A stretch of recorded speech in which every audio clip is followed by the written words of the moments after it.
ધંધાની અંદર નાની નાની બાબતો પર જો ધ્યાન દેવામાં આવે ને તો પણ સારી એવી સફળતા મળી શકે.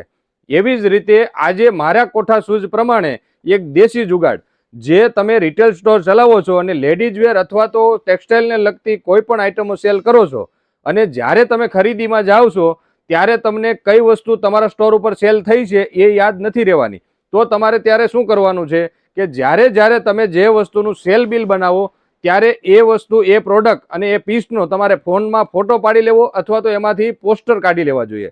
અને એ પોસ્ટર અથવા તો એ ફોટા એક સાથે તમે જ્યારે ખરીદીમાં જાઓ ત્યારે ચેક કરી અને પછી તમે જો ખરીદીમાં જાઓ તો તમને ખ્યાલ આવે કે ગયા સમયમાં કઈ વસ્તુનો તમે સેલ કર્યો છે અને આપણા સ્ટોર ઉપર કઈ વસ્તુ સેલ થઈ છે. તો આ વસ્તુ ઉપરથી આપને ખરીદી કરવાની ખબર પડે અને સમજ પડે, અને સારી અને જે આપણા સ્ટોરમાં જરૂર છે એવી જ વસ્તુની આપણે ખરીદી કરીએ. તો આ દેશી જુગાડ તમને કેવો લાગ્યો એ કમેન્ટ કરીને જરૂરથી જણાવજો.